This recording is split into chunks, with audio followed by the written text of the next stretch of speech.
for some reason. I don't know No, it's not what boot. what purpose. I mean, what process is running in the background? I don't know.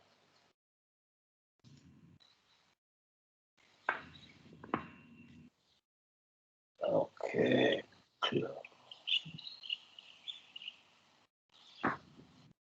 Shall I start? No, 1 second. Okay. Yeah, I figured it out. There was some WebEx that was open. Okay, go ahead. Okay. Avatar Meher Baba ki jai. Yeah. Existence, love, sacrifice, renunciation, knowledge, control, and surrender. I give no importance to creed, dogma, caste, or the performance of religious ceremonies and rites, but to the understanding of the following seven realities. 1.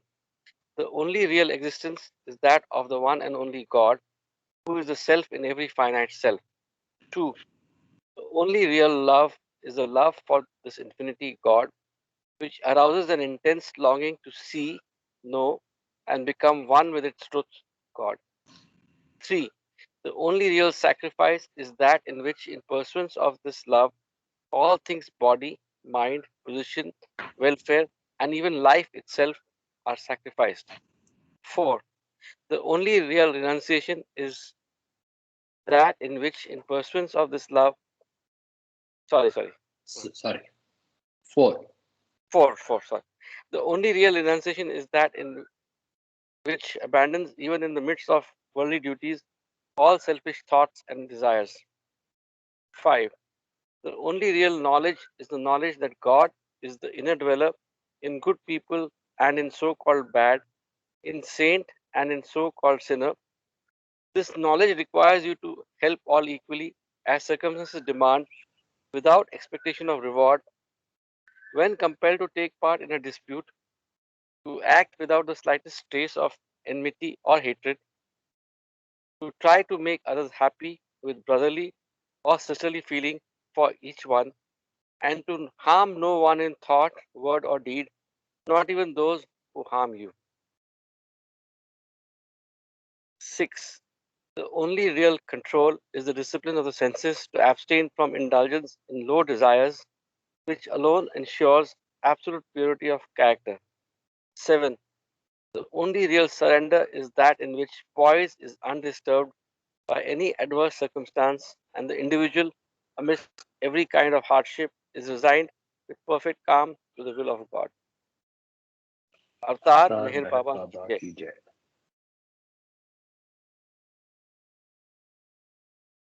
So, welcome back, everybody. So, we finished. We were at the ego discussion, and it's come on. Yeah, Can yeah. I? Jai Baba. Yeah. You were. I was just reminded when I saw the chapter. You wanted to share something that you found which was useful on the ego side in our brief conversation that we had yesterday. So maybe you want to talk about it and share it on Telegram later. Yes, actually, this was in the book, The Path of Love. Mhm. And there is a chapter on about the mind. I think it's mind and ego. And I was trying to open up. Um, uh, Karthik, do you have the Path of Love online edition? I will just check. Not sure, but I may have it. Because Sunil had asked this very important question, I answered it in my own way of interpretation. I have the But book since right Baba now. has already given a very good, he's defined it very well, you know. So I Actually, think I it don't would have be the good path of to. love. So, Mama, you want to share? I No, no, I have the physical book. I have it. I'm just opening my laptop. Oh, okay. Oh, Sure. so I Great. think Thanks. it's somewhere around.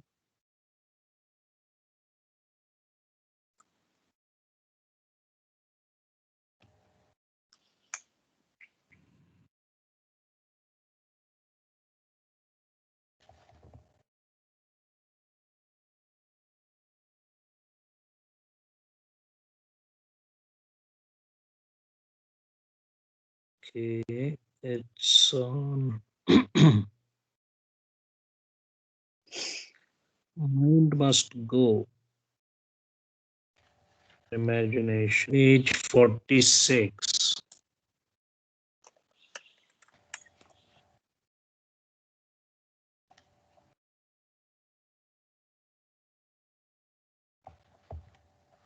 Okay, what Okay. page number is it? I got it as So well. shall I put? Okay, it's on page number 46 in Path of Love. It's called Mind Must Go. So shall I read it? Yeah, I'll bring it up. You can read it, please. Yeah, page number 46 at the bottom. So mind must go. Mind is never transformed. Ego is transformed only once. In the Sanskrit, it's written by ego is meant astitsva, possibly the false I. Today you feel that you are a man, tomorrow you die, and then when you are born again, your mental impressions give you the feeling that you are a woman. All this is false. Mind's attitude is changed according to circumstances, but mind remains mind, whether it is uplifted or depressed. Mind can be happy and it can be miserable. It is the attitude of the mind which thus changes. Mind creates worlds, delusions, illusions, etc. But mind remains as mind. Mind cannot be transformed. Why? Because it is not one in itself. Mind survives by desires and thoughts, and it is made up of impressions. Ego is one in itself, but this ego, capital ego, the real I, is now bound by this mind. And this mind, which is made up of false impressions, makes the real I think itself false. Mind makes you think of birth, death, happiness, miseries, etc. as real things, but nothing can be more false than this. You are now here alive in the body in your senses. Have you any impression of how you were born, how your birth took place? Because you are not born at all. It is the mind that gives you the impression that you are here or there and so on. It is the mind that gives you the impressions which make you say, she's my wife or he's my husband, etc. Mind keeps us continually tap dancing. If you knew that your wife, child, etc. are one, if you knew that you never die, never suffer, etc., you would know you are all in all. But the mind is there to baffle you. Mind says, beware, she is your wife, they are your children, etc. Mind creates these false impressions and makes the real I think itself false. To think I am body, I am young, old, I am a man, a woman, I am this or that are all impressions created by the mind. Mind might make one say, I am God, but cannot make itself feel I am God. So long as mind is there, ego cannot be transformed from its false attitude to its real state. Mind thus also makes you say that you are infinite, all powerful, and so forth. But you do not experience it. Why? Because mind, which is made up of false impressions, makes you the real I feel yourself as the small, limited I. If the false ego is to have the experience of its real original state, the mind must go. As long as the mind is there, even though its outlook may undergo a change, the real I am God state cannot be experienced. In sound sleep, mind has temporarily ceased, but ego is there. The impressions again make the mind wake up. The impressions again make the mind wake up, and the mind again makes the ego feel false. In innumerable lives and forms, the ego is there. The mind is there also, but the mind's impressions change, and so accordingly, the body changes. And then its experiences also undergo changes. Therefore, for the false I to become real I, mind must go. This grip of the mind has bound us so tight that the more we try to escape, the more we find ourselves bound, because mind has to be destroyed from its root. But who is going to destroy it? Mind has to destroy itself. Yet, that is an impossible task. The very process of destroying itself creates impression in the mind of this effort at self destruction, and so one gets more bound, says Hafiz.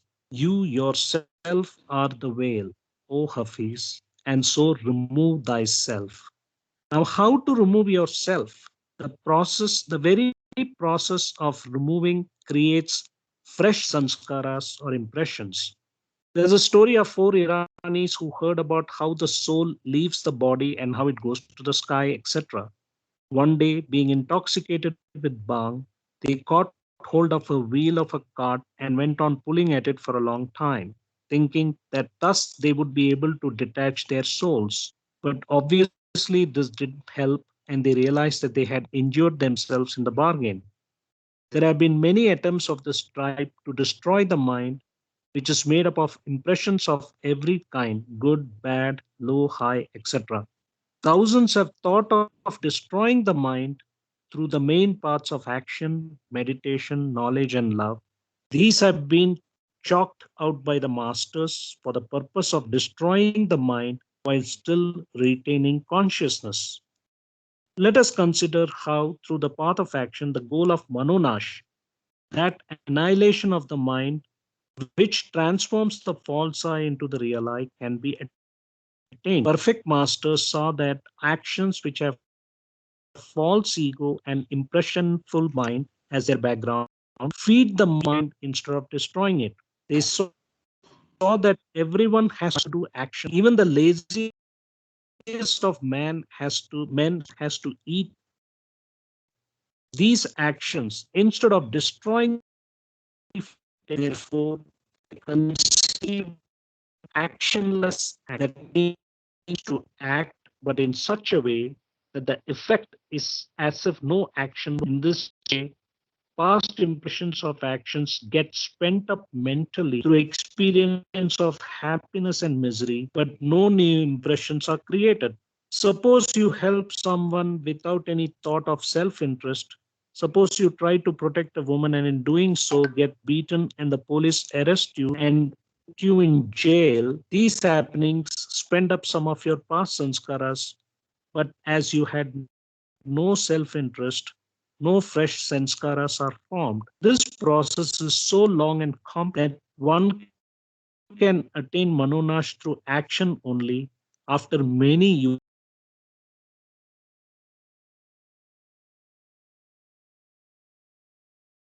of mind. Hey, your audio is not that great. So you'll have to start again from the real goal of life para. Okay. The real The goal of real goal life, of life. yeah, the real goal of life is not the death of the ego, but the death of the mind. So when Muhammad or Zoroaster or Jesus talked of being born once or dying once, they meant the death of the mind. Mind is born from the very beginning, even before the Stone Age. This birth takes place only once, and the death of mind also takes place only once. When the mind dies, the false ego is transformed into reality. Real ego is never born and it never dies.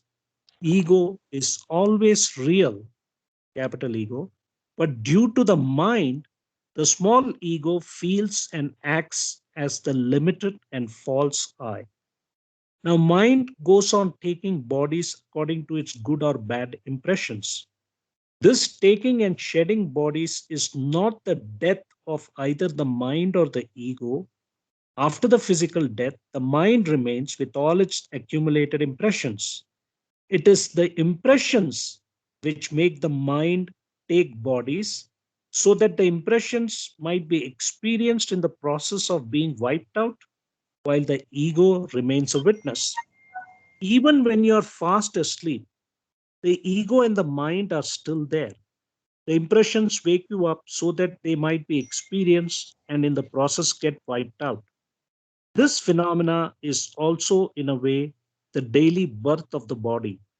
When one body is dropped, another comes up, although there is a certain time lag between the giving up of one body and the taking on of another. In between, there are the mind states of heaven, hell, etc. The mind has to die in this body. Thus, the masters have chalked out different ways to attain this manonash or annihilation of the mind during life. As long as the mind is there, the body is also there, and there is continuous action. Only when the mind is at rest, completely stilled or unconscious, does action stop 99%. Even then, the 1% of actions continue, such as breathing, snoring, turning in bed, etc. Thus, actions continue and there is no escape from them. Actions create impressions, which again feed the mind, and so there is no remedy or way for the ego to rid itself of impressions and experience its real state. So the masters suggested action to kill action. That is, action done in such a way that the effect of the action is important. That is, it creates no result which leads to any kind of binding. For example, a scorpion by nature wags its tail and stings anyone who comes near it. Now, suppose the dangerous sting is removed. Even then, the scorpion goes on wagging its tail and continues to behave as before. But the action is rendered impotent without dangerous results. That is, the bad effect of the action is removed. If actions have to be without binding, their effects which lead to binding have to be eliminated. The world and its activities are really worthless. Actions continue whether they are good or bad, and therefore the masters have said, act in such a way that the actions do not bind you and impressions are not created. This is an almost impossible task as explained below. Yet there are three ways by which action can be done without creating the impressions and the consequent bindings. To act, but with absolutely no thought that you are acting. This must be a continuous process. The ego must not give even one moment for the mind to exert its influence. In fact, you act for others and not for yourself.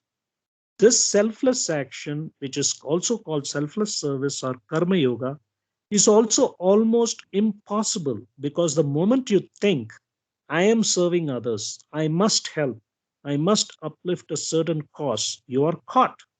For a leader, it is very risky unless this thought about himself is given up 100% continuously. This point may be explained further.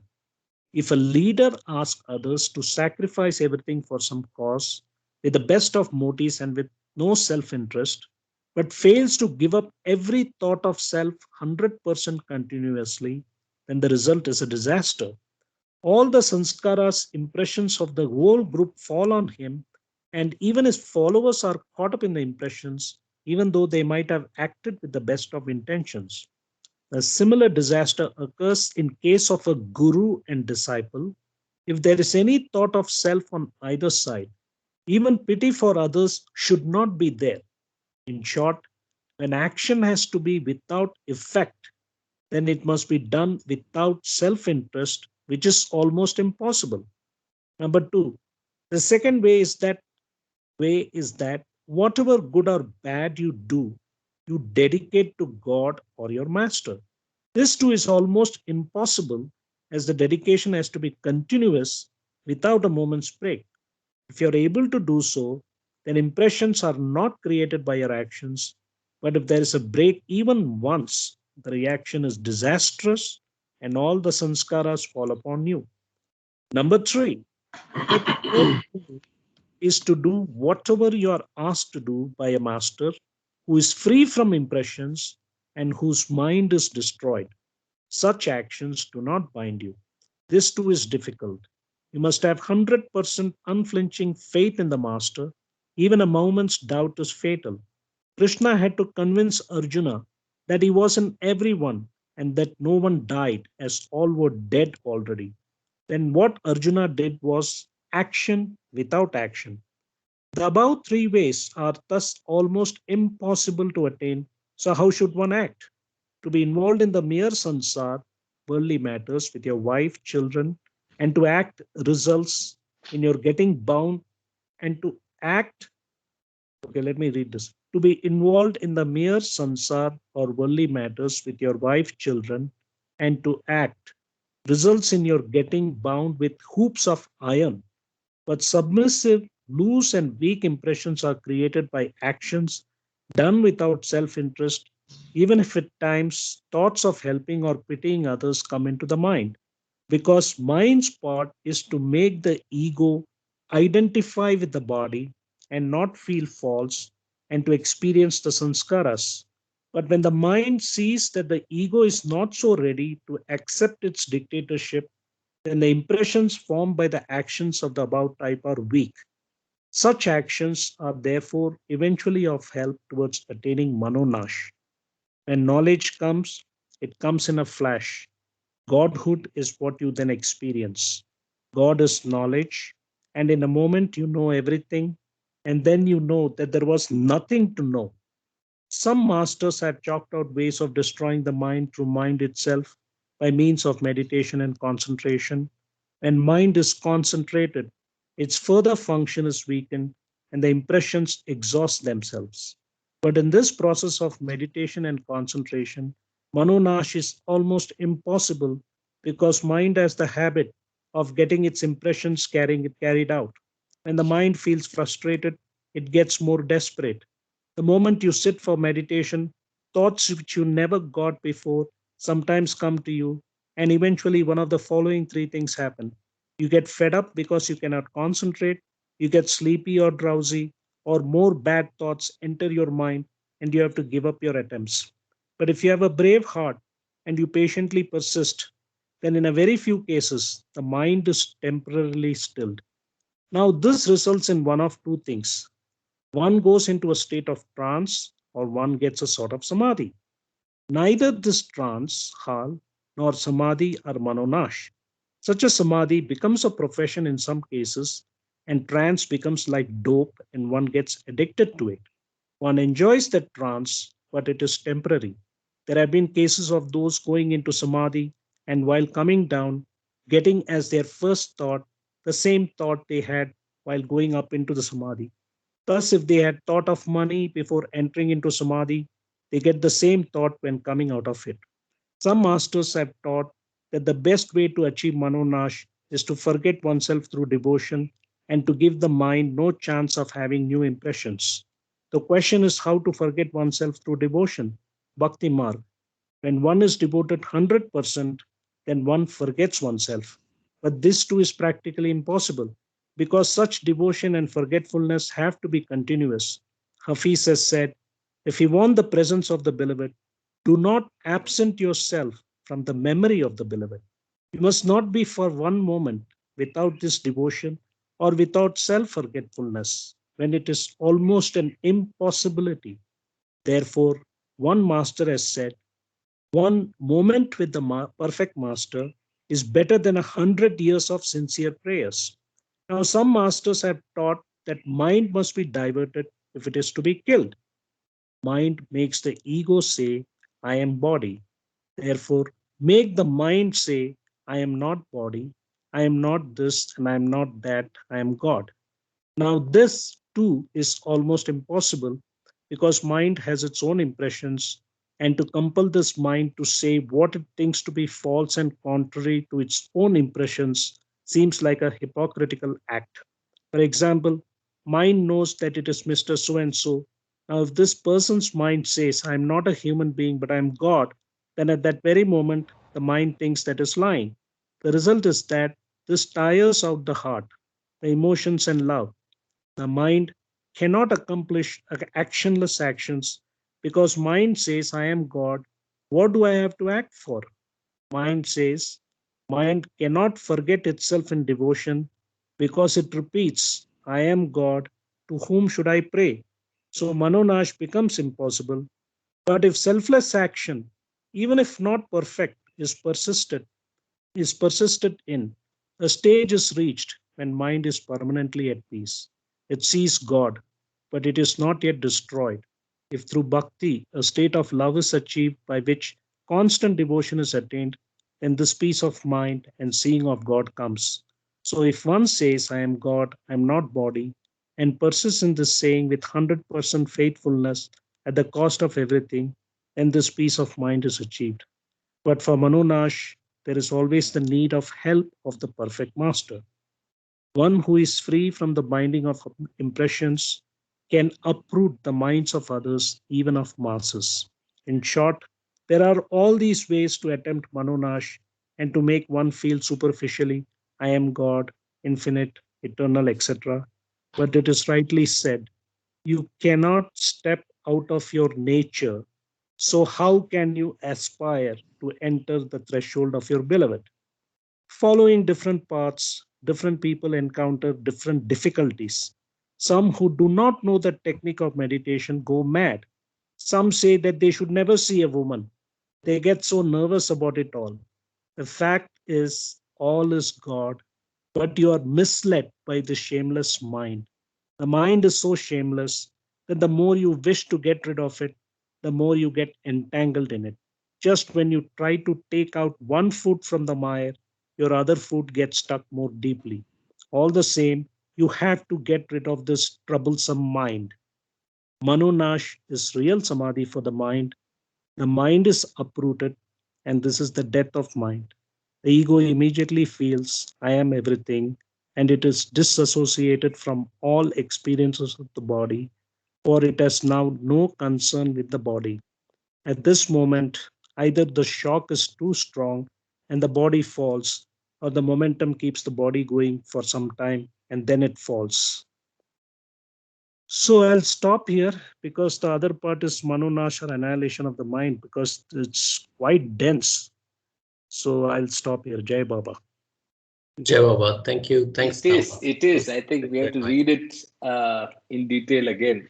It is quite dense. But then I think there are 2, 3 references to practical steps, right? There is two references. One, how do we follow this? How do we make action outcomeless, right? So I think those 3 techniques are useful. So I think all of us should read this. I'll update the Trello with the reference so that you can read it, and also I'll save it on Teams and share a link there. Yeah, Sanjay, you saying something? Ashok, I think it was Sunil. No, I saw hands up of both Ashok and Sanjay. Can I start? Hello, Jay Baba. Go ahead. So I'm reminded, there's a supplement 19 in God Speaks, which, of course, the God Speaks is the framework, and this is the practical, as you said, the practical way. So I think we should also read supplement 19 of God Speaks, the real life and the real death. So real birth and real death, sorry.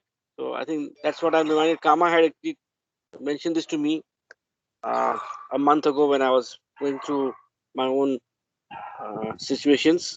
So that's I think it's a relevant, because that God Speaks is just the framework, but how to do it is very well mentioned in this, the practical way out, and yet it looks so difficult without the grace of the perfect master. Ashok, why don't you say that uh, blatantly that you read that supplement to your during your mother's memorial, correct? If I'm not Yes, yes, mistaken. correct. I did read it, and I also sent it to. After thereafter, I have also shared it with many people who are going through the same situation. Thank you, Kama. This Awesome. is really Awesome. That's Really, very appropriate. That's No, that's the but way how to. did how did the people respond? That's what you should share. uh, I'll have to check on that. But some people responded very well who are in the Baba fraternity, and I've taken it as a standard message whenever there is a message of death or funeral. It's very apt, very nice. I would suggest everybody should read it. The real life and real birth, uh, So what real what's death. the page number, please? I don't have it. It's supplement 19. Can you just look it up, please? Supplement 90. Okay. I'll check Um, Page that. number 238. Okay. Yeah, Jay Baba. In fact, I I can had read if you sent want. this.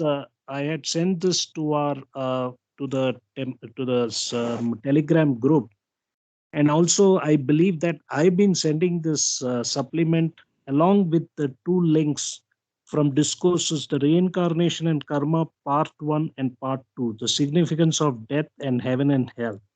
So people who are ready for it will read it. People who don't want to read it, it's fine. But I thought that's coming from Baba, who's the avatar.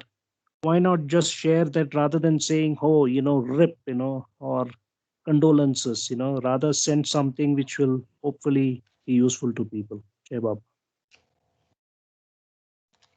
Yeah, I think it's not everybody may relate to it, but it's our duty to share it and then leave it to.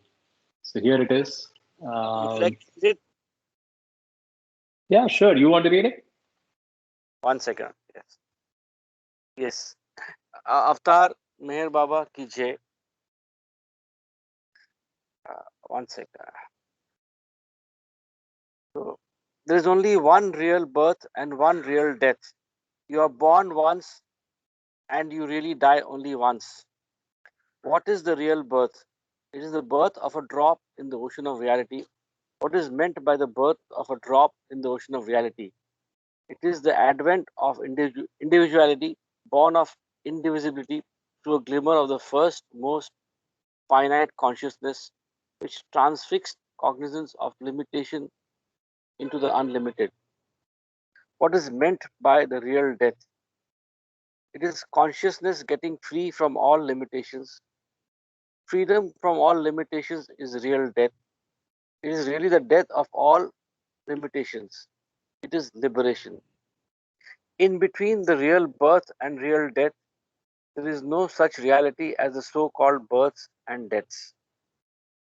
What really happens in the intermediate stage known as births and deaths is the limitations of consciousness gradually wear off until the consciousness is free from all limitations. Ultimately, consciousness, totally free from all limitations, experience the unlimited reality eternally. Real dying is equal to real living. Therefore, I stress die for God and you will live as God. You are first a child, then you grow old and drop the body, but you never die and never were born. In the East, Vedantists believe in reincarnation. Gentlemen, your attention, please. The fire alarm has been activated. Sorry. You're first a child, then you grow old and drop the body, but you never die and never were born. In the East, Vedantists believe in reincarnation and in a number of births and deaths until one attains godhood. The Muslims believe in one birth only and only and one death only. The Christians and the Zoroastrians hold the same belief. All are right. But Jesus, Buddha, Muhammad, Zoroaster, all meant what I mean by real birth and real death. I say you are born once and die once. So, and all the so-called births and deaths are only sleep and wakings. The difference between sleep and death is that after you sleep, uh,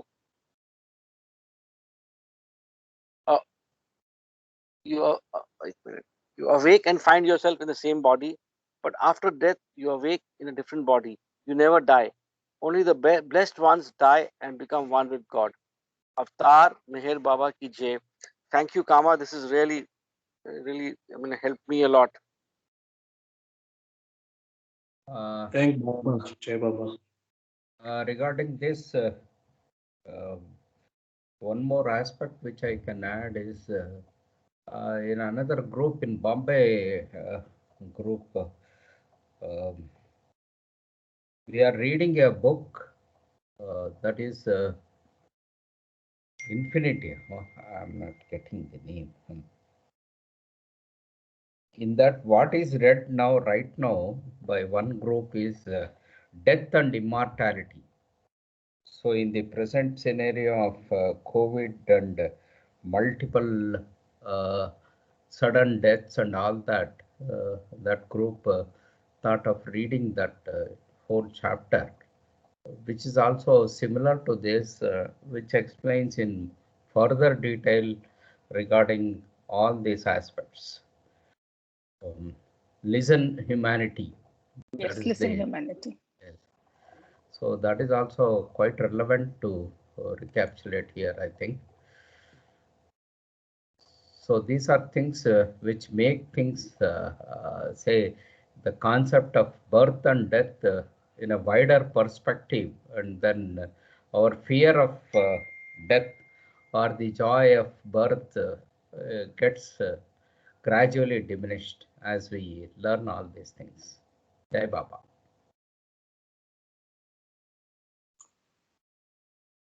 Absolutely. Uh, ca- can you just look up that reference and see if it's relevant here to ego? I know we went a little digressed on to real birth and death as well, but then if it is Yes. directly relevant, any portion that's directly relevant to ego, kindly update on Trello. But I think the supplement 19 read with the path of love reference, the chapter on ego and mind, is a good way of understanding contextually the ego, mind, and hopefully answer some of the questions that we had lingering last week, right? So, any other thoughts, But Sunil? in the background of what we have done till now, can you read the last paragraph of the uh, nature of ego, part 1? Sure, we can start with that. But any other feedback from the reflections, rereads of ego that we wanted to do, or people were too egoistic to do it? Jai Baba, I have one insight. Insight meaning, like, as you know, that as we keep reading the Baba literature, we keep getting newer insights, much more from a coarser to a finer thought form. One of the things I noticed was the word real and false. Now you'll notice that this real and false is being like what we have, like true or false. For example, when we read about the ego, when we studied about the ego, we thought only about the ego personality self, which is called the limited self or the false I, small self. But actually, now we have realized there is something called the real ego or divine ego. So, of course, these are semantics to understand the whole divine theme. So, the way to interpret the real ego or divine ego is that real I self, the Atma, the one that dropped soul before it got its whim, right? The who am I is what created the first impression. The first impression covered this real I self or the divine ego and cumulatively became the false ego, which is what had to go through evolution, reincarnation, involution. And finally, we have realized that we are gathering sanskaras from the first sanskara of who am I. We gathered more and more sanskaras. And at the human kingdom, we had full and complete consciousness. But now the mind has identified with the body. The mind is basically a repository of all the impressions that we carried through evolution. So that need to be spent during reincarnation and then unwinded during involution, which is what we saw. So the point here is there is something called the real ego. So because the conditioned mind or the way we have been taught we have been educated about the ego is bad, but actually here we realize that there are two types of ego. One is the real ego or divine ego, the realized self, the OILS, our innermost loving self, and the ego personality self, which is the false I, which is the unique ego that each one of us carries, right? So that is one part. Then this real and false also comes in the context of everything and nothing. Real everything, real nothing, false nothing, false everything. So what I've understood is real everything is the Paratpar Parabrahma state or the Paramatma state. Everything is, God is. That is everything. Then real everything. Real nothing is the divine absolute vacuum state. Okay. Then false nothing is where the who am I, the whim starts. Okay, false nothing. And then false everything is all this creation, the gross, subtle mental bodies, gross, subtle mental world, and so on, is the false everything. So this That is a is clear the differentiation nothingness that we of need to. nothing, is it? Sorry? The creation is the nothingness of nothing. Yes, correct. It's called false everything. All these things are false everything. So that is why I said we will come across these words real and false in for one aspect, whether it's everything, there is false everything, real everything, false everything. And similarly for nothing, we have real nothing, which is the divine absolute vacuum state, the Ananda bliss state, and the false nothing, which is basically the whim, the who am I, where it started from this point of nothingness, from the home point. So this is something I just thought I will mention, Jai Baba. Jai Baba, thank you so much, Kama. All very, very relevant. And I just wanted to reflect from my mind what I was thinking and where we are. So the question that I had asked last week, which I was not clear about, was necessity of ego. There are two sides of it: formation of ego and then annihilation of ego. So it probably peaks at a certain point and then you have to kill it, and that's when manmash happens. So my question was focused on necessity, then annihilation. Of course, annihilation is more important than why it formed, because it's already there for us, all of us. So I reread "The ego arises to fulfill a need," and it clarified to a large extent. It says the formation of ego serves the purpose of giving certain amount of stability to conscious process and also secures. Karthik, can you go back to 161, right on top of the chapter, nature of the ego and its termination? And then we can come to, yeah.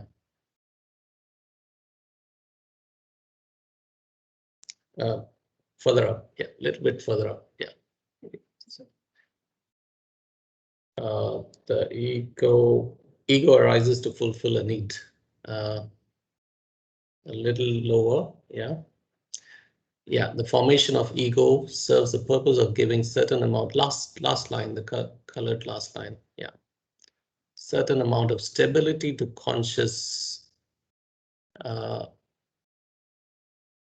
was, yeah, okay, let's begin from here. The ego emerges as an explicit and unfailing accompaniment to all happenings of mental life in order to fulfill a certain need. The part played by the ego in human life may be compared to the function of ballast in a ship. The ballast in a ship keeps it from oscillating too much. Without it, the ship is likely to be too light and unsteady and is in the danger of being overturned by the lawless winds and waves.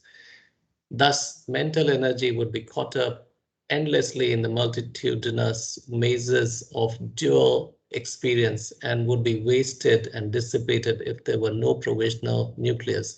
So ego seems to be a provisional nucleus. It's provisional, important word is provisional nucleus. Ego takes stock of all acquired experience and binds together the active tendencies born of relatively independent and loose instincts inherited from animal consciousness.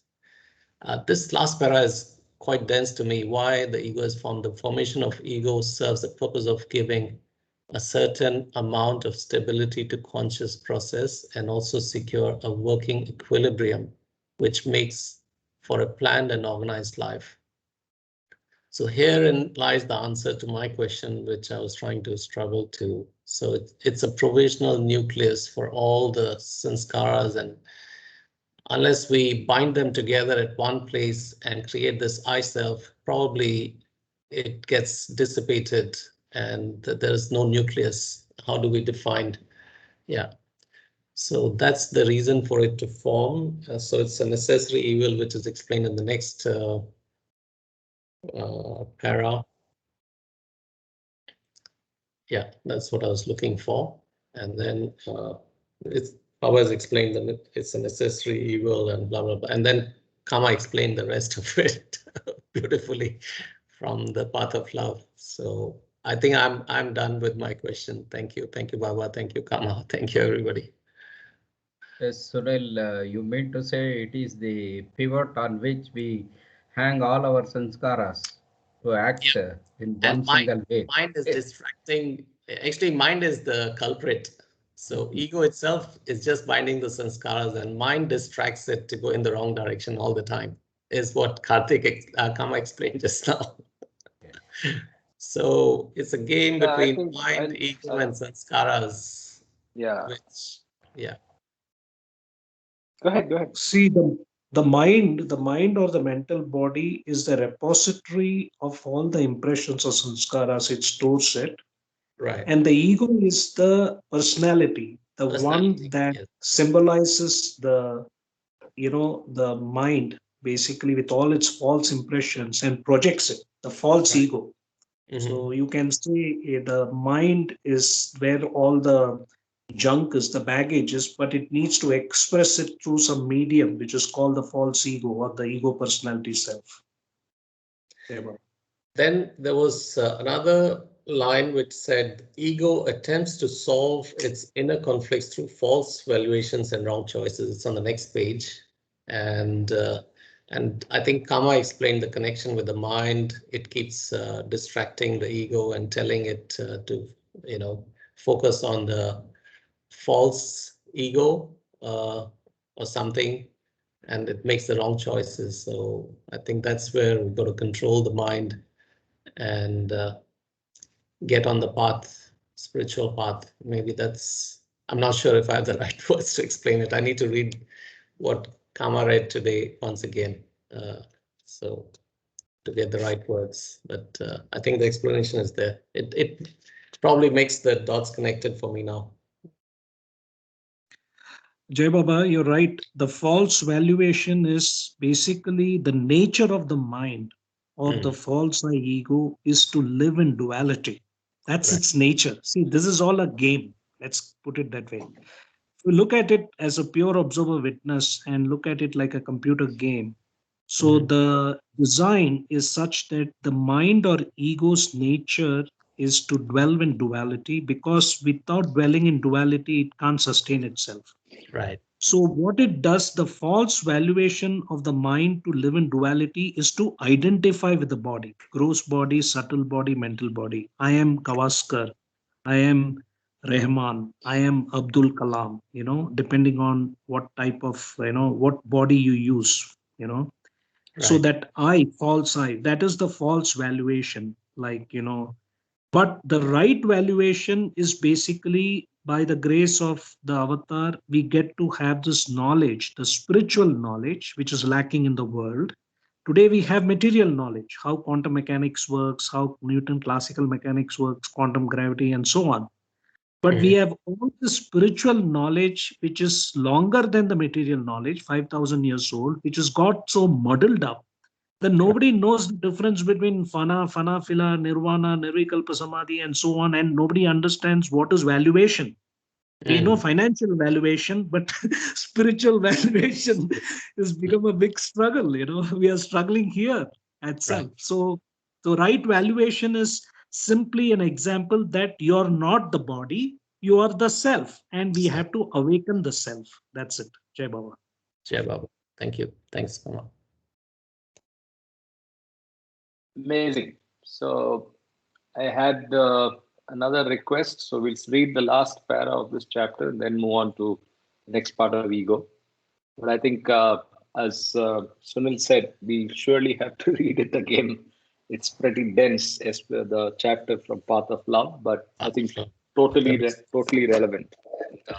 I exhort all of you to do it. So because I'll just go back to how it's been in our journey, right? So as you sharpen and get these concepts clearer in your head, it's easier to understand bigger and bigger things, right? So and last request is for Kama, which I'll also pursue offline, is the beautiful summarization that you did of the real and the false at various contexts is deserving of a Trello card. So let's put that together jointly. That's a good piece of conceptual background information that defines all the reals and the falses, right? So that we could put as a card. And that reminds me of the one of the charts in Card Speaks, which Sunil was very favorite chart of that. Nothing the into nothing nothing and the into everything. nothing. Yes.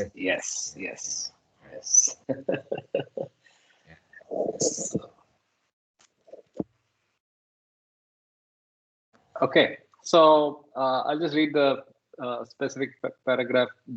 This is about disintegration of ego ends in the realization of truth, right? The establishment of a true ideal is the beginning of right valuation. Right valuation, in turn, is the undoing of the constructions of the ego, which thrives on false valuation. Any action that expresses the true values of life contributes towards the disintegration of the ego, which is a product of ages of ignorant action. Life cannot be permanently imprisoned within the cage of the ego. It must, at some time, strive toward the truth.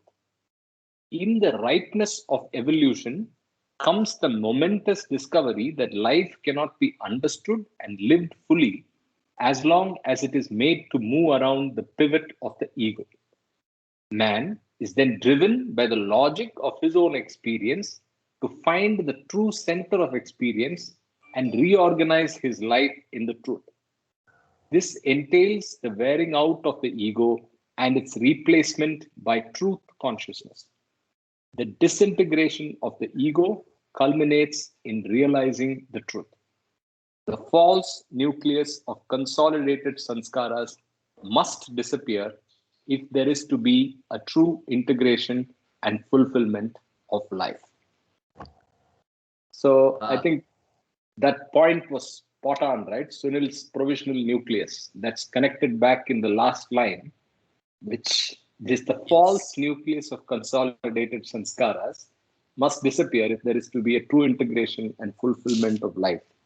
And I think the analogy of the scaffolding and the use of the word provisional nucleus as it's basically a locus from which everything is done, including involution and your spiritual progress. You need a locus. You need to stand on something, and that is in a way that provisional nucleus, right?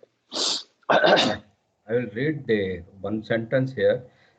This entails the wearing out of the ego and its replacement by truth consciousness. Can we take this as false ego gives way to real ego or universal ego? Divine ego that Divine ego. Yes. Because this whole paragraph says you should totally dissolve ego. But what we read till now is the let's say, escaping out of the false ego to the real ego. So this sentence, we need to look at in those ways, I think. See, basically, the real ego is covered by the shell of sanskaras, correct?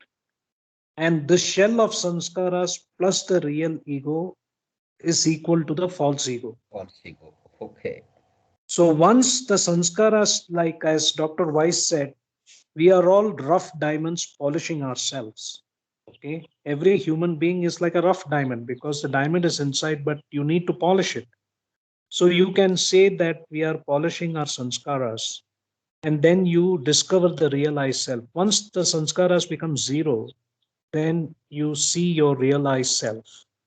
That is the analogy one can use. Yes. Because when you see, God is defined in many different ways. From seven realities, the first two reality, existence and love.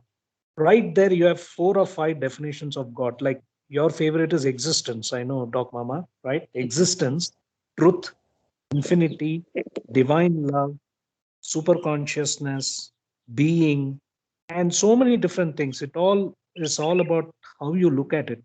So here one word he is calling is truth consciousness, self consciousness, same thing. Deva. Thank you. Thank you, Jayababa. Super. Moving forward, let's go to the next chapter. It's page 166, those of you on the physical book. Nature of the ego and its termination. Part 2, the ego as an affirmation of separateness. The subtitle is Ego, a Hindrance to Spiritual Emancipation. The ego is an affirmation of separateness. It takes many forms.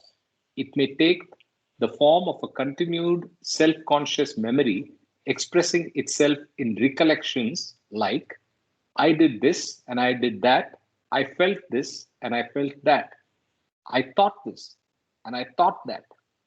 It also takes the form of ego-centered hopes for the future, expressing themselves through plans like, I shall do this and I shall do that. I shall feel this and I shall feel that. I shall think this and I shall think that.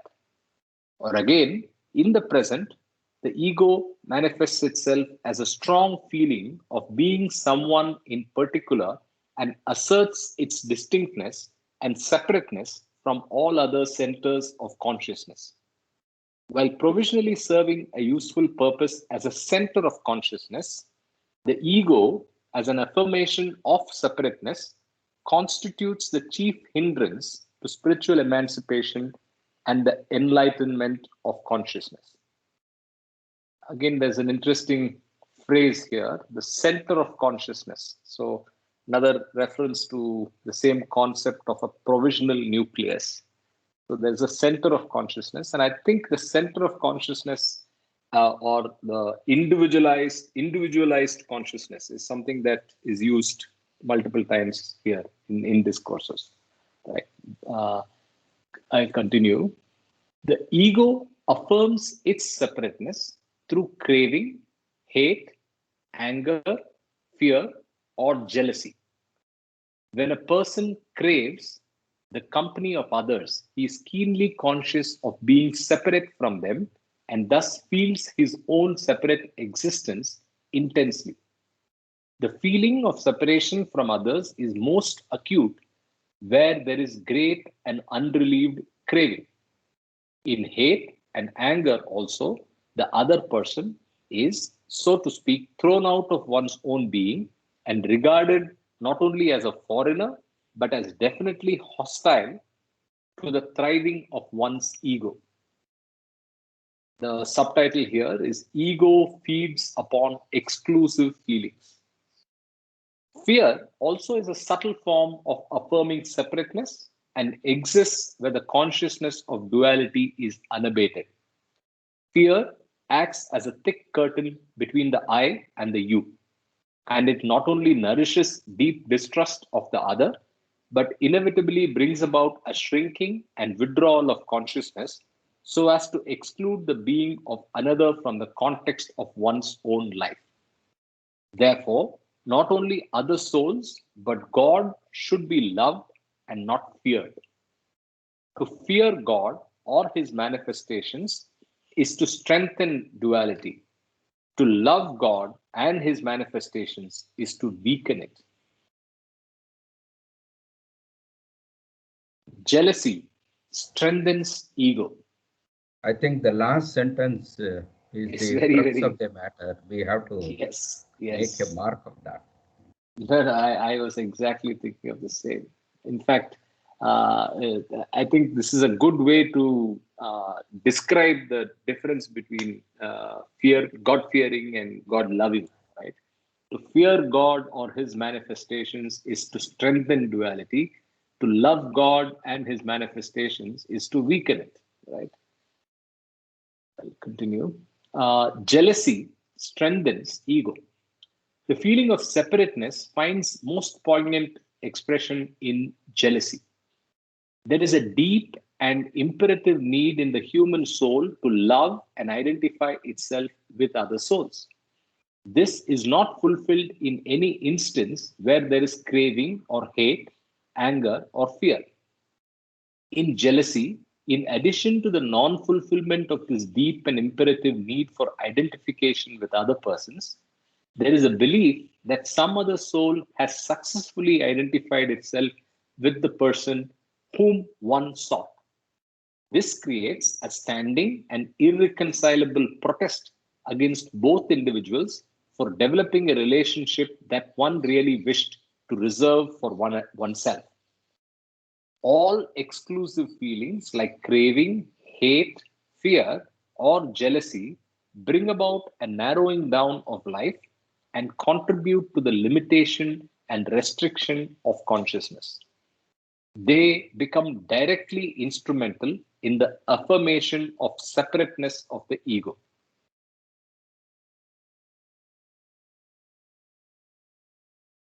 Slimming down of ego through love. Every thought, feeling, or action that springs from the idea of exclusive or separate existence binds. All experiences, small or great, and all aspirations, good or bad, create a load of impressions and nourish the sense of the I. The only experience that makes for the slimming down of the ego is the experience of love. And the only aspiration that makes for the alleviation of separateness is the longing to become one with the beloved. Craving, hatred, anger, fear, and jealousy are all exclusive attitudes that create a gulf between oneself and the rest of life. Love alone is an inclusive attitude which helps bridge this artificial and self created gulf and tends to break through the separative barrier of false imagination. In true love, the lover also longs, but he longs for union with the beloved. When seeking or experiencing union with the beloved, the sense of the I becomes feeble. In love, the I does not think of self preservation, just as the moth is unafraid of getting burnt in the flame. The ego is the affirmation of being separate from the other, while love is the affirmation of being one with the other. Hence, the ego can be dissolved only through real love. Jai Baba, I think that the paragraph that you just read, I mean, every paragraph in this chapter, I can tell you, is very dense, you know. I mean, one thing is the exclusive attitudes that you mention in this paragraph.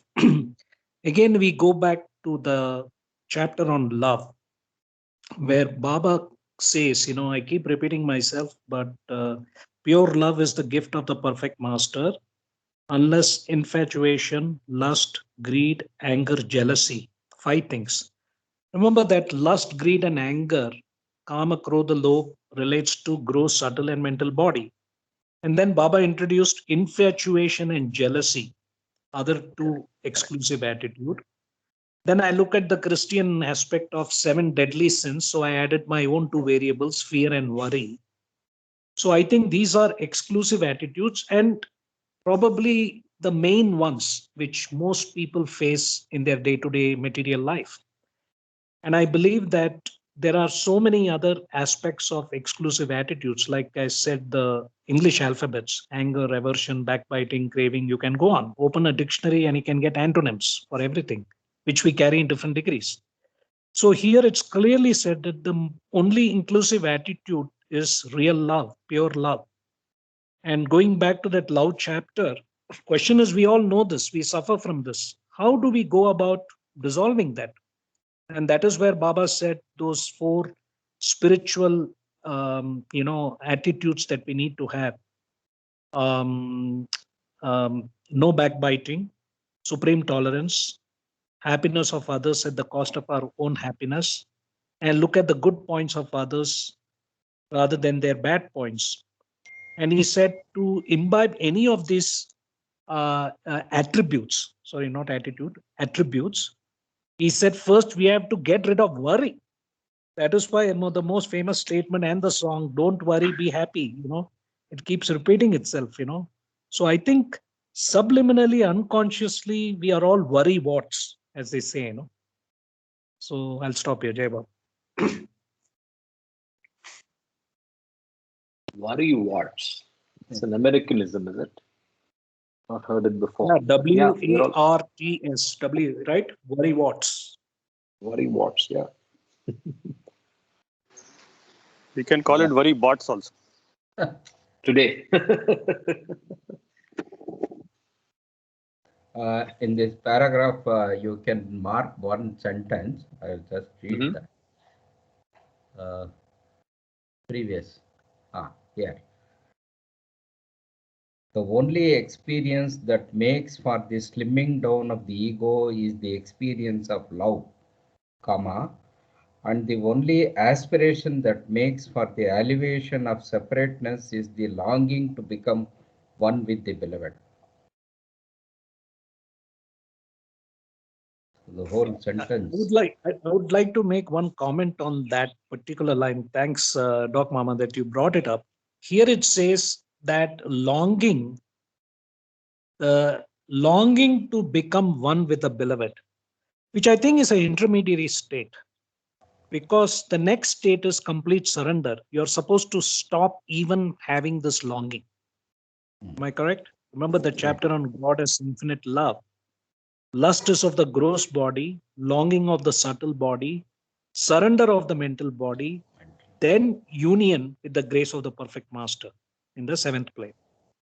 So I think whenever we read this longing, because of the ambiguity of the English language, the word desire, I was listening to Bob Dylan's famous album Desire. If you get a chance, 1976 album, okay, Desire and Blood on the Tracks. These are 2 famous albums, when he was going through separation from his wife, Sarah. But anyway, coming back to the word desire, Baba says renunciation of desires is one of the most important messages, not only by Baba, but every literature, But there is only one real desire that you can have, is the longing to unite with the divine beloved. But the divine beloved is your own self, OILS, right? Divine beloved in form is the avatar, Zoroaster, Rama, Krishna, Buddha, whatever. In Saguna Sarkar form, he just symbolizes that, because we can identify with the Saguna Sarkar form. But technically, what we are doing is we want to unite with our own self, know thyself. That is why that day I asked this question, who came first, Nirguna Nirakar or Saguna Sarkar? Saguna Sarkar avatar perfect masters came after 13.7 billion years through evolution. Whereas Nirguna Nirakar, eternal avataric infinite consciousness, which is the realized self, the formless self, which is our own self, was the first one. That is the real. So we have to always keep cognizing the fact that whenever we think of God or Baba or longing for the divine beloved, that the divine beloved is not an object of desire, but the subject itself, that is you yourself. So there is a clash between the false I self, the ego, and the real I self, which is the divine beloved. So you are the divine beloved, technically, based on the lover and the beloved chapter. Jai Baba. Yes, that is the clash between Kama and Ravi always. Saguna and Nirakara. Oils. Oils. All you have to do is love Baba. Look, I like to sleep with both partners. You make love to both, right? No, I wanted to trigger you. See, I succeeded. I guess Ravi would have taken offense if I had said that, you know. Okay, so let's continue. Ego made of desires. The ego is implemented by desires of varied types. Failure to fulfill desires is a failure of the ego. Success in attaining desired objects is a success of the ego. Through fulfilled desires as well as through unfulfilled ones, the ego is accentuated. The ego can even feed upon a comparative lull in the surging of desires and assert its separative tendency through feeling that it is desireless. When there is a real cessation of all desires, however, there is a cessation of the desire to assert separativeness in any form. I'll repeat this line. When there is a real cessation of all desires, however, there is a cessation of the desire to assert separativeness in any form. Therefore, real freedom from all desires brings about the end of the ego. The ego is made of variegated desires, and the destroying of these desires amounts to the destruction of the ego. So this is an important statement here. You can call it ROD, renunciation of desires. Of desires. So renunciation is one of the 7 realities, right? Is it?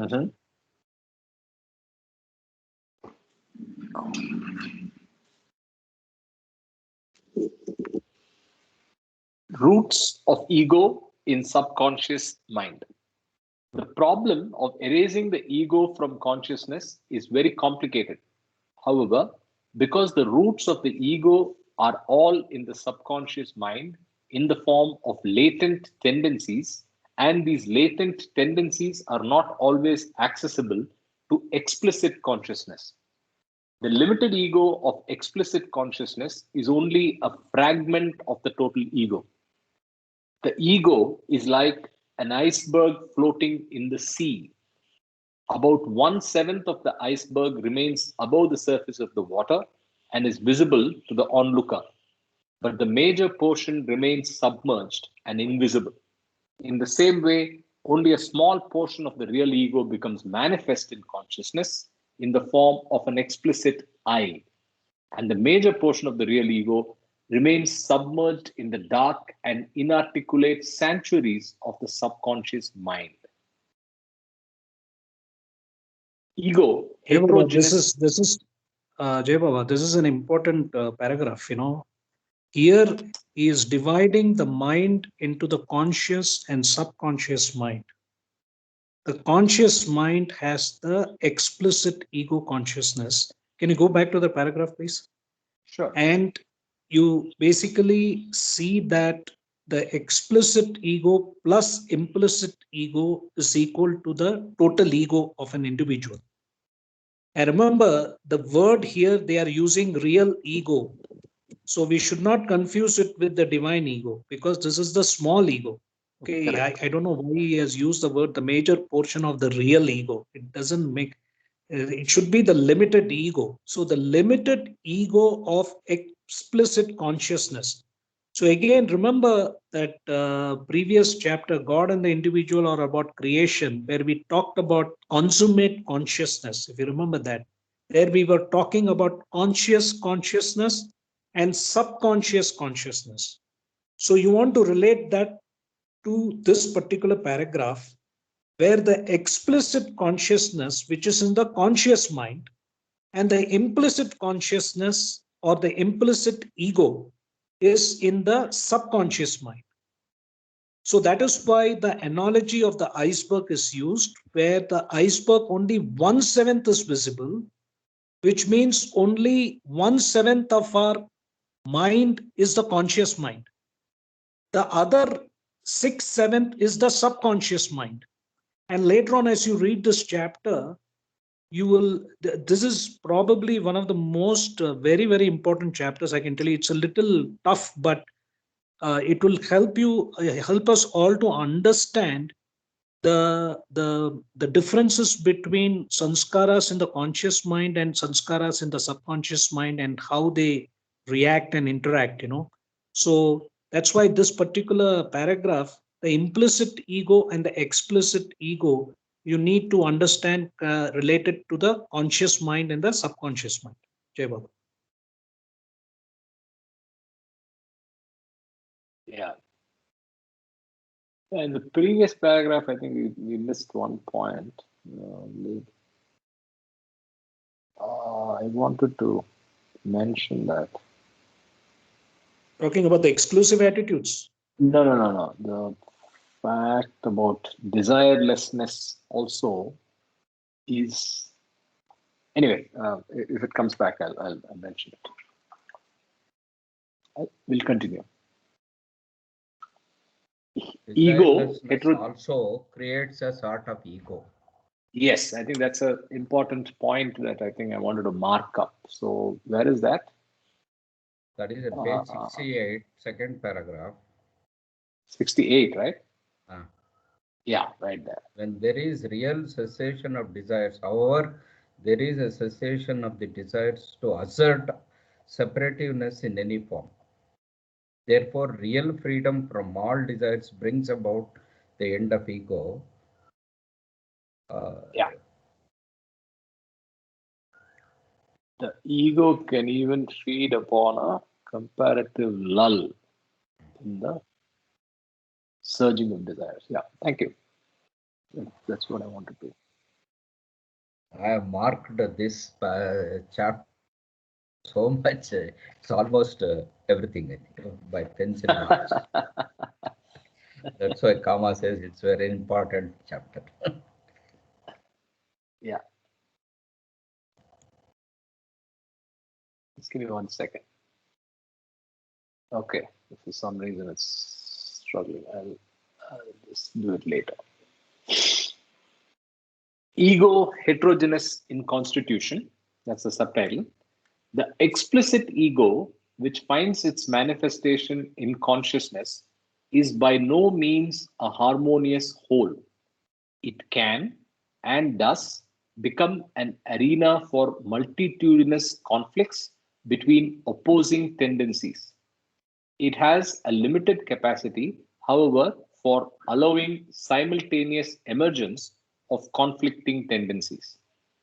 Two persons have to be at least on speaking terms if they are to enter into articulate wrangling.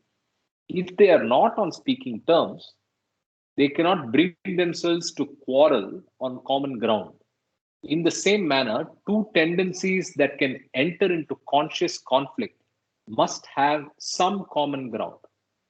If they are too disparate, they cannot find admittance into the arena of consciousness, even as conflicting tendencies, but have to remain submerged in the subconscious mind until they are both modified through the tension exerted by the diverse activities connected with the conscious mind.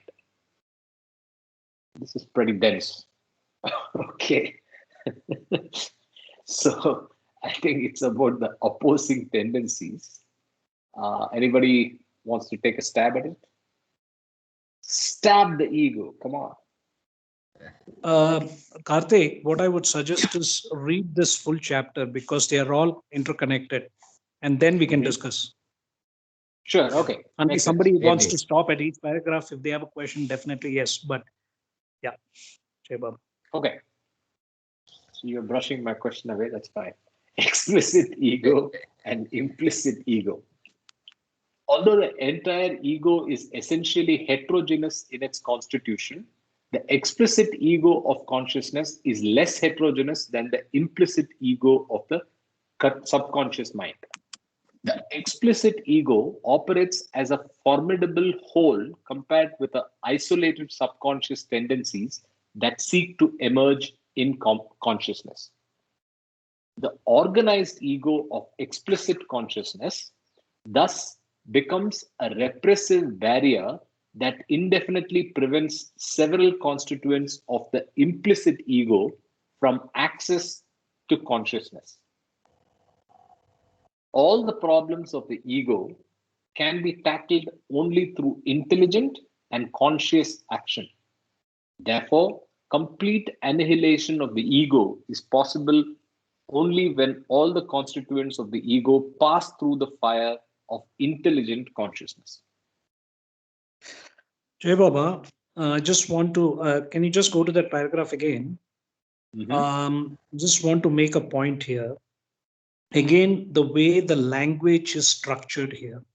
So when you look at Buddhist literature, I have noticed that there is a certain logical, the way they use the words when they are doing comparisons, conscious, subconscious. So here you will see an interesting, phenomena. In the second line, it says explicit ego of consciousness. And then in the third line, it says implicit ego of the subconscious mind. Now, for a layman, it will be very confusing. Actually, it should be, if I had written this, I would say the explicit ego of the conscious mind. Okay. Or, okay. Hello. All right. So what I want to mention here is, I think, when you read this, you want to make some notes for yourself, because it's a very, the wordings are very complicated, or a little, confusing, I should say.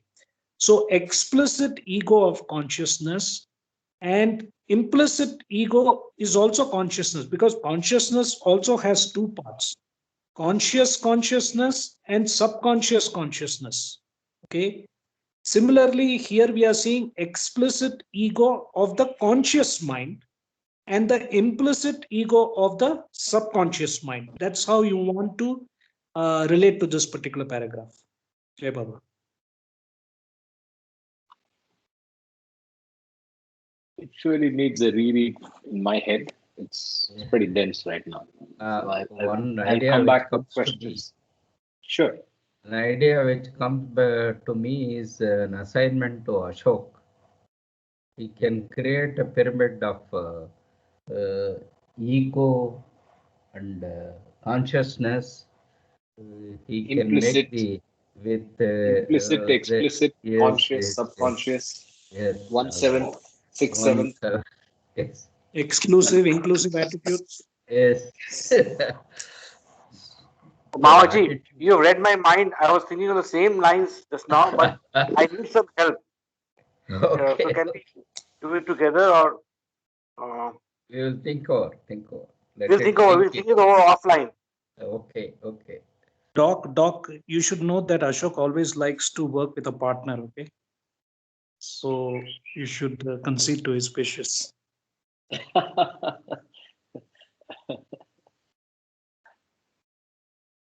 Okay, let me continue. And, Intensified. just for some connection into what I have read long time back, this concept of chitta shuddhi.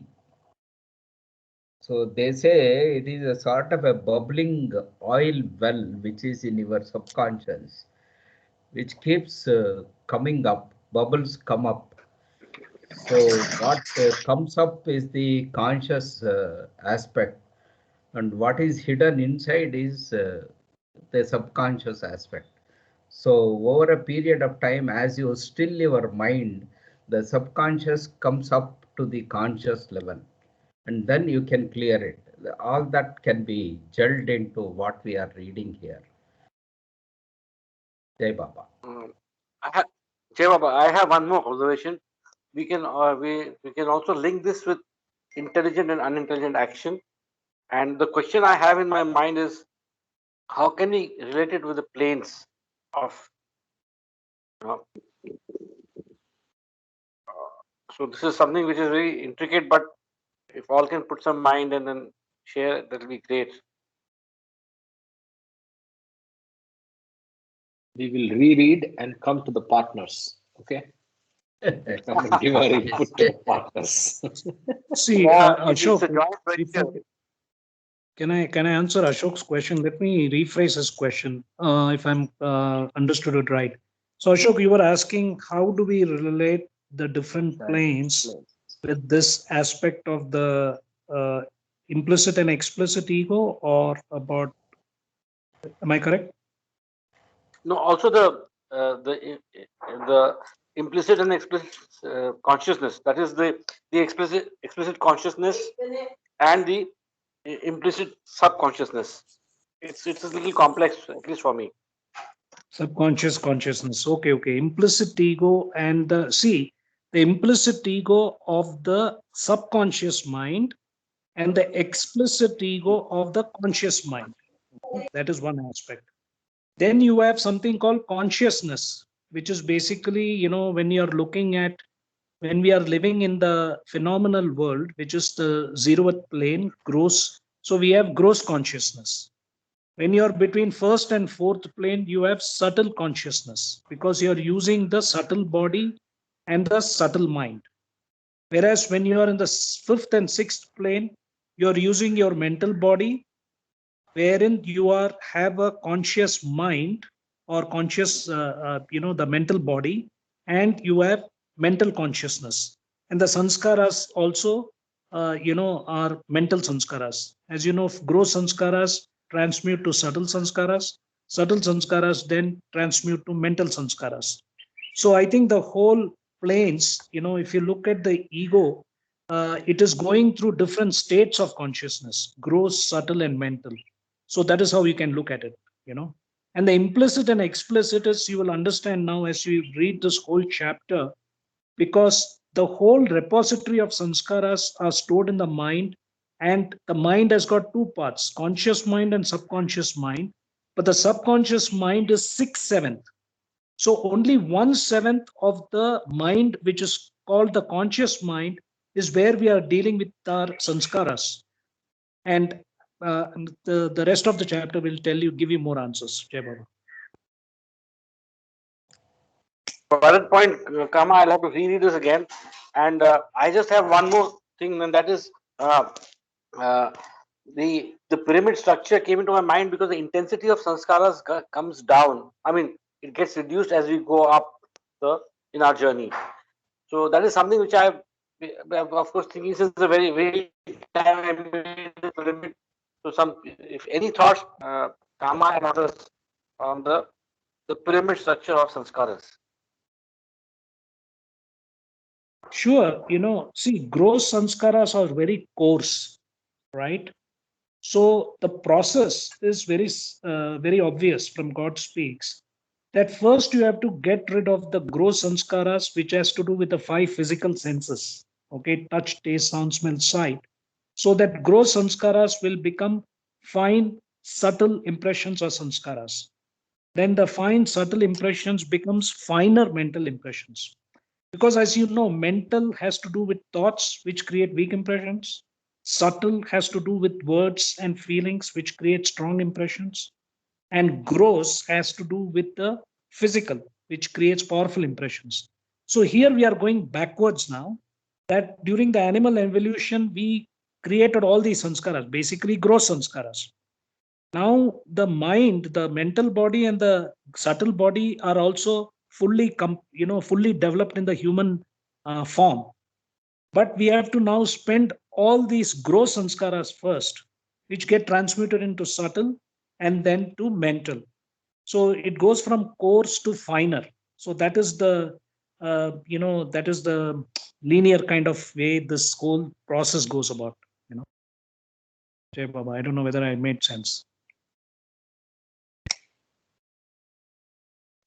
I'll tell you what my homework for today is. I'm going to read both the chapters and I'm going to listen to today's video. Today's video is very powerful. We've covered quite a lot of ground.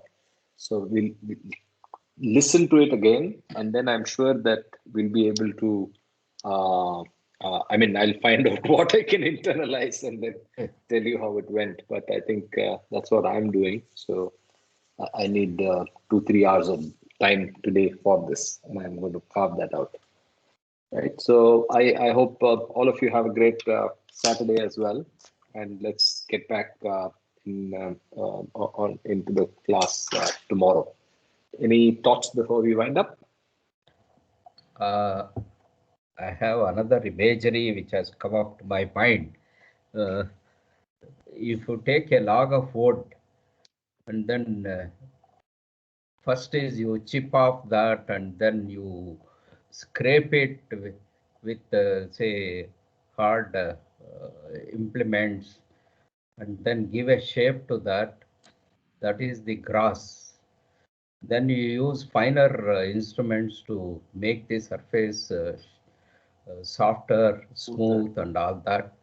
And then you use sandpaper to make it still finer and then proper feel and all that.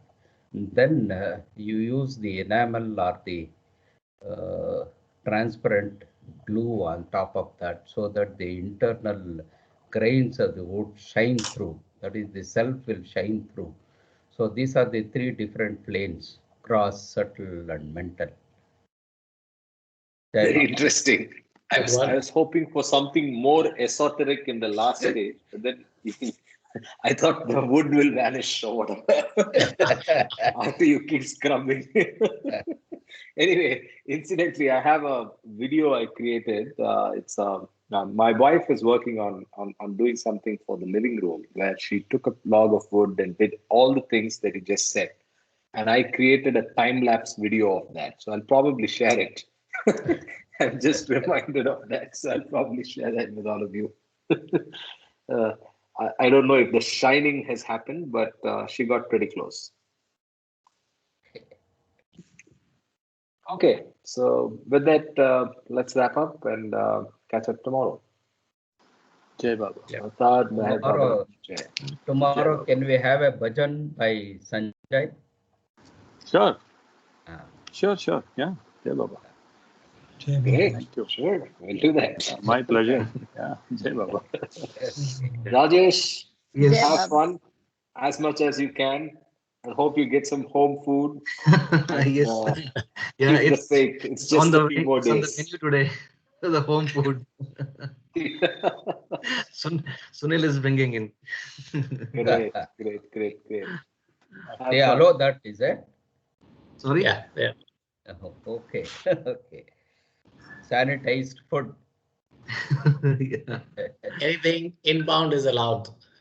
Outbound, nothing is allowed. Okay. Okay. Jai Baba. Okay. Jai Baba. Jai Baba. Jai Baba. Everyone. Jai Baba. Jai Baba. Baba.